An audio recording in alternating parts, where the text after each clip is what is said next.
Hello and welcome to Alan History Nerd. In this video we are looking at Greece in conflict between 479 and 446. In particular, this is the second part of my videos on this particular time period, and I'm concentrating today on the First Peloponnesian War. I'm never convinced that that's the right name for this, but that's what it's called, and that's between 471 and 446. So just a quick recap of where we were in the last video. So in the last video we looked at the end of the Persian War. Sparta had already standing its Peloponnesian League, which continued. Athens formed the Danaan League with allies in the Aegean and the Ionian coast, who were looking for security against Persia. Athens built walls. Sparta didn't like it. Sparta's power grew, and it took advantage of its allies, particularly extracting tribute from them. There was an earthquake and a Helot revolt in the 460s, in mid 460s in Sparta. Sparta asked for help to deal with the Helot revolt, particularly because there was a siege going on, and Spartans were very good at siege warfare. The Athenians sent help, and the Spartans particularly sent the Athenians away because they were suspicious about the impact they were going to have. This really angered Athens, and then all the previous kind of alliance agreement that they had with Sparta going back to the Persian War is all kind of forgotten, and Athens starts joining up in kind of an anti-Spartan set of alliances, including with Argos. And then we move on to the First Peloponnesian War, which is a series of conflicts between the Peloponnesian and Delian leagues between 461 and 446, which is what we're going to look at today. I'm not sure a war is the best description of this. I mean, Sparta is not directly involved in fighting Athens a huge amount at all in this. There is conflict between various members of the different leagues. It isn't like one continuous war. It's a series of kind of different engagement at different points in time, and Athens is also fighting the Persians and things like that at this point in time in Egypt. So we will look at all those different elements as we go through.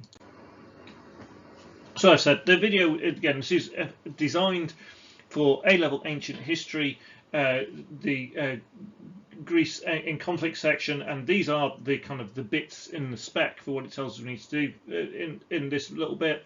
So we need to know the events of the First Peloponnesian War. They involved the changing relations between the Greek states, including Megara's defection from the Peloponnesian League, Corinth's relations with Megara, Sparta and Athens, the Battle of Tanagra, continued conflict with the Persians, followed by the cessation of hostilities in 449. We're going to look at whether there was a peace treaty at this point in time. Nobody's absolutely certain. And then we'll end with the Spartan invasion of Attica in 446, which again is slightly puzzling. So this is a kind of really important bit, and we're building up to the peace in 446, which I'll look at in future videos. So Megara's defection from the Peloponnesian League is a really important one. Thucydides in 1.103 tells us Megara joins the Athenian alliance from the Spartans because they were annoyed by a war about boundaries forced on them by Corinth. So essentially, the conflict here is between two of Spartan's allies, Megara and Corinth. Sparta doesn't really deal with it, and Megara go, well, if we're not going to get what we want within the alliance, we'll go outside the alliance and we'll ask the Athenians for help. So this really shows kind of Athenian opportunism, but also the Spartan failings as an ally and a leader of the Peloponnesian League. The theme of wall building returns, something obviously the Spartans are not hugely keen on. And Thucydides tells us the Athenians built for the Megarians their long walls from the city to Nicaea. So Megara is becoming kind of more secure against attack, particularly from Corinth. Now, this whole thing is highly significant for a number of reasons. First of all, Thucydides tells us it was the principal cause of Corinth's conceiving such a deadly hatred against the Athenians. Corinth versus Athens, it causes probably more trouble than the bigger kind of picture in this point of Sparta versus Athens. It's often Corinth that's at the heart of the conflict for a period of time going forward. And the other bit that makes it really important is where Corinth and Megara are. If you look at the map above me, you'll see that Corinth is on the isthmus, which is that kind of the joining bit between the Peloponnese and the rest of Greece. So Corinth itself is strategically absolutely vital in terms of its location. Megara is just slightly up into Greece, so slightly along that fairly narrow piece of land as it goes in and connects. And so this means that Megara is between Athens and Corinth. Megara and Corinth are in between Athens and the Peloponnese, and therefore Sparta. So strategically, these are a couple of really important important sea states, and we will come back to them as we go through the Peloponnesian War as a whole, because of their location and because of the nature of these two city states, they keep coming up again and again. So we will see them later on. They are going to prove significant in the war. So continuing with the theme of Corinth relationship with Megara, Sparta and Athens. In Thucydides 1.104, he tells us the Athenian fleet assisted a revolt in Egypt against the Persians, and they go and they sail up the Nile and they take 2/3 of Memphis. So again, this is this continuation of the war with Persia. So the war with Persia didn't end in 479. The invasion ended in 479, but they kind of the continuation of the kind of conflict we still see going on. Now Corinth sees this and decides to take advantage. Obviously, we've just learned that Corinth now has a deep-seated hatred of Athens because of it helping Megara. And they engage and defeat some Athenian ships off Hylias, which is on the kind of eastern coast of the Peloponnese. And then there's another engagement where the Athenians then defeat a Peloponnesian fleet.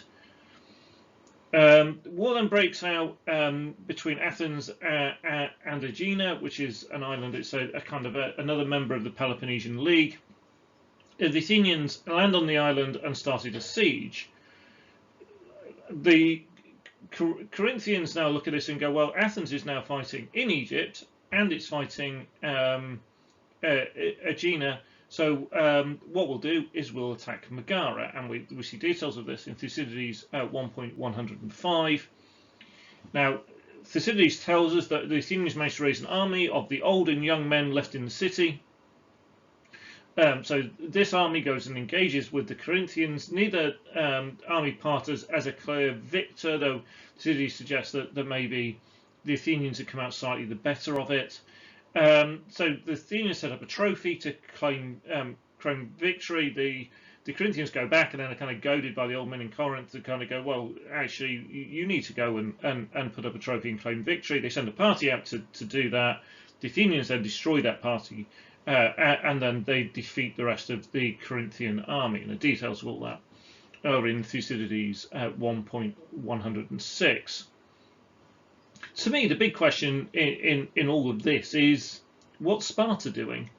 Because Athens is fighting in this point two of Sparta's allies, Corinth and Aegina, and Sparta doesn't really do anything. So again, we see this as the First Peloponnesian War between Athens and Sparta, but Sparta's not really doing anything at this point.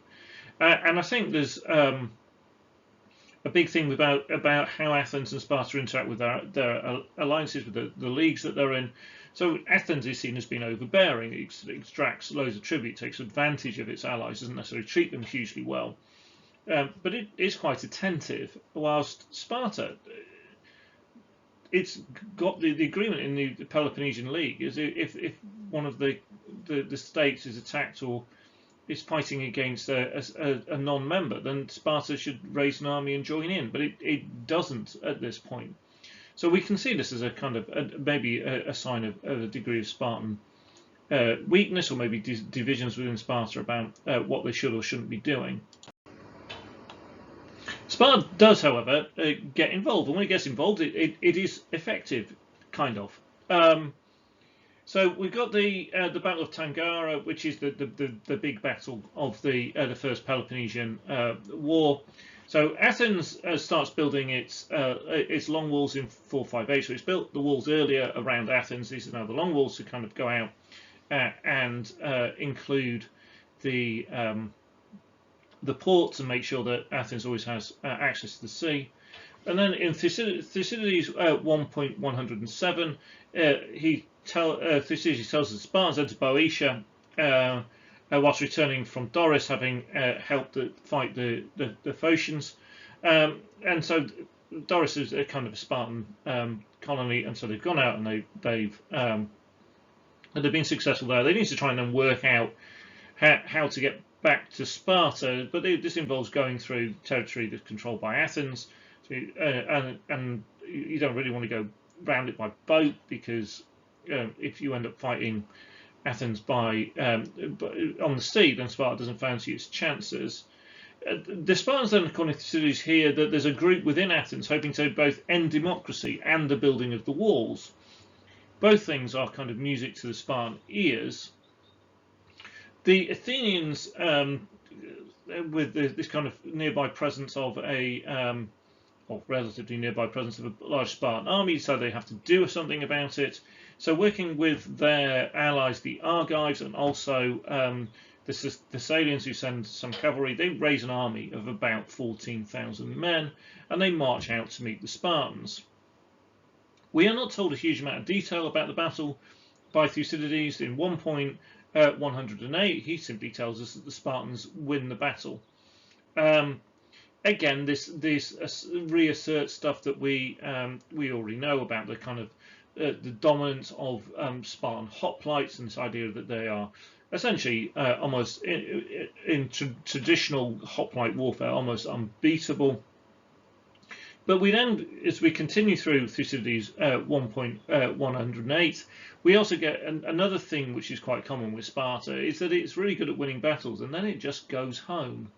And so we get this bit where, from Thucydides, where, however, 62 days later, Athens goes back into Boeotia and defeats the Boeotians at the Battle of Onyphyta.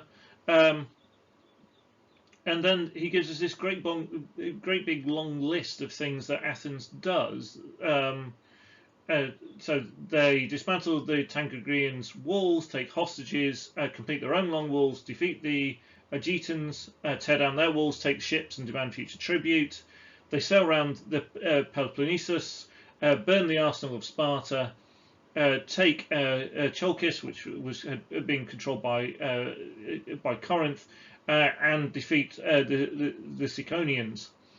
So we get a little bit about Athens losing this big battle, very significant battle, to Sparta, and this is going to definitely engage this idea again in Athens and elsewhere that you just can't beat Athens. You can't beat Sparta in a large hoplite battle. But that doesn't mean Athens isn't having a whole heap of successes. And again, we get this bit where Sparta, great on the battlefield, but it's not. It doesn't then stay and consolidate that. And then there's other types of warfare. Obviously, Athens is the absolute top dog when it comes to naval warfare. But it's also things like siege warfare that the Athenians seem to be successful at, and the Spartans just don't do, or when they do it, they don't do it very successfully. Now, the next bit we're going to look at is the continued conflict with Persians, followed by the cessation of hostilities in 449 BC.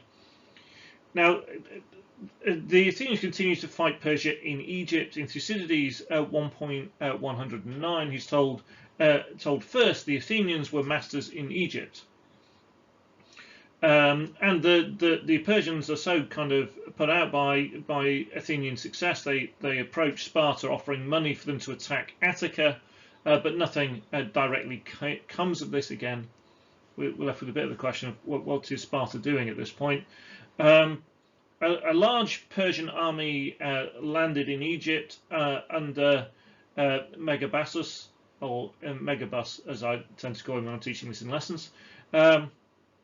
and they drove the Hellenes out of Memphis. So this Persian army drive the Athenians and their allies out of Memphis, big city in Egypt.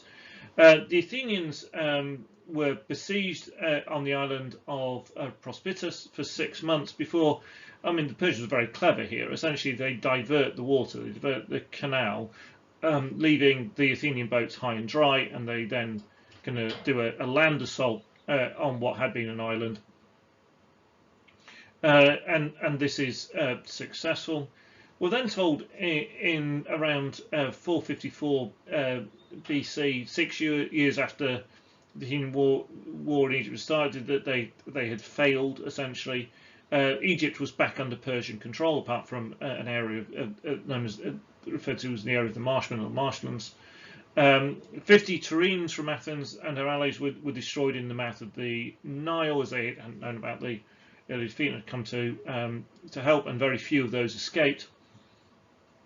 The Athenians do return to Egypt under Cimon in 451, about 451, to aid the marshmen, and they also engage against the Persians at Citium on Cyprus.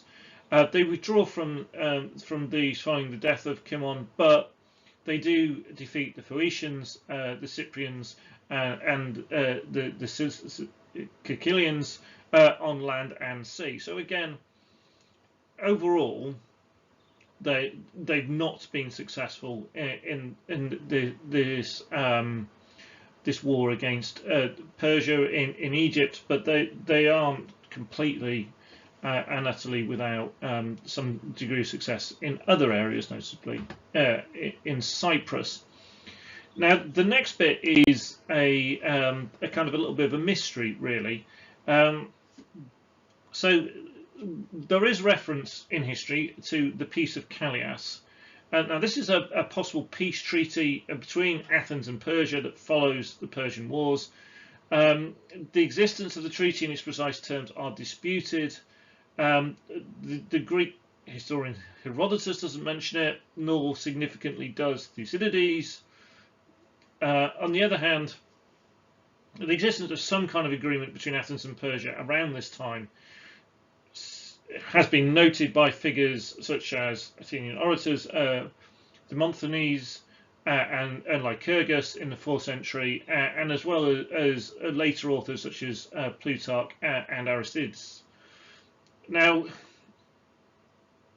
the date of the treaty is debated, its existence is debated. The most popular kind of date given for it is 449, which the specification refers to peace in 449. So this is what it likely was, if we can be sure.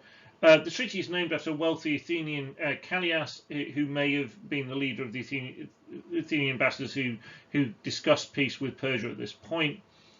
Now, even if there isn't a treaty in this name at this exact moment in time, there definitely was, following the events we've just looked at in Egypt and Cyprus. There is an end to the hostilities between the Athenians and the Persians. The general terms of the treaty are reported to have been that Persia was prohibited from entering Western Asia Minor and the Aegean. No Persian satrap was allowed within 3 days' journey of the Aegean coast. No Persian ship could pass the Vasilius on the south coast of Lycia in Ionia. And at the same time, Athens was promised to leave the Black Sea to Persia and not attack any Persian territory. So if it exists, it's a significant piece, and one of the bits that's been happening up to this point, obviously, is we've had Athens being distracted and Corinth is trying to take advantage of it as Athens is fighting the Persians in Egypt, notably. So this is going to have a significant impact on the rest of our story in terms of the Peloponnesian War in this coming period, where Athens, for a time at least, is not fighting Persia. So I've asked the question earlier. Well, what's Sparta been doing? Now, obviously, we have to remember from the stuff that we did on the previous video, there's been a big earthquake and the Helot revolt in kind of about 465, 464 in Sparta, and so this probably it took a big toll on the men that they had available for war. We have seen they have had some success in the Battle of Tanagra, but they haven't really persisted with a kind of a policy against Athens, or even kind of coming to the aid of their allies at times. Now there is a kind of a bit of a holy war in a way between Athens and Sparta, who are trying to claim control of Delphi, the kind of most sacred of Greek sites. So Sparta take it by force and claim it. They then left. Again, there's an ongoing thing with Sparta, and then Athens rolls up and claims it afterwards. And the details of this are in Thucydides 1.112. The Athenians and their allies then fought and lost against the Boeotians, and end up leaving Boeotia altogether. So this is an area where Athens had expanded into, which they're now kind of giving up. And we see that in Thucydides 1.113. And then we get kind of two revolts at the same time against Athens. So Euboea revolts, and so does Megara, good old Megara again. And we're told the details of these in Thucydides 1.114. And Pericles goes over to Euboea to deal with the revolt there, and then finds out about the Megarian revolt whilst he's on Euboea. There is a Peloponnesian army ready to invade Attica at this point. The Athenian garrison, which they'd left helping defend the Megarians, is cut off. The Megarians have invited Corinthians and others into the city to help them fight the Athenians. So again, we're seeing Megara really can't quite make its mind up during this time period. The Spartan king Pleistonerax, who's the son of Pausanias, then leads an invasion into Attica, and we're told by Thucydides that he is ravaging the countryside. But he then gets as far as Eleusis and Thraea and simply turned around and went home again. So again, I don't know whether this is Sparta just wants to show its strength and try and force Athens into making an agreement, whether again there's this worry with Sparta with its limited resources, limited number of men, but they kind of let Athens off the hook again here. So the Athenians and Pericles then returned to Euboea and subdued the whole island.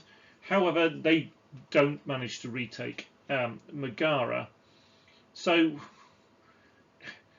again, I don't know. It seems to kind of be ending in a bit of a draw here, really. So they keep Euboea, they lose Megara. Sparta invades Attica, but then there's a bit of devastation and then just goes home. We'll see again later in the story of the Peloponnesian War. We'll see this as an ongoing theme of Spartan invasion and Sparta just going home again. So it's a kind of a number of important events at this point, but nothing particularly decisive one way or the other, either in favour of Sparta or in favour of Athens. Thank you very much for watching. I'm going to continue moving through this topic in ancient history and making sure I've got as much of the content covered as I possibly can to try and help students who are studying it and anybody who's interested. There is on my channel also loads of stuff on A-level history, covering numerous different units, be it on America at the time of the Civil War, or communist and Tsarist Russia, or modern Britain 1951 through to 2007. There's stuff on the Tudors, a whole Tudor unit is covered. So lots and lots of history, other history stuff on that. There's also a load of stuff for A-level politics, which is one of the other things that I teach. So hopefully there'll be lots of interesting things on there for you. If you haven't done so already, please do subscribe. Thank you much again for watching.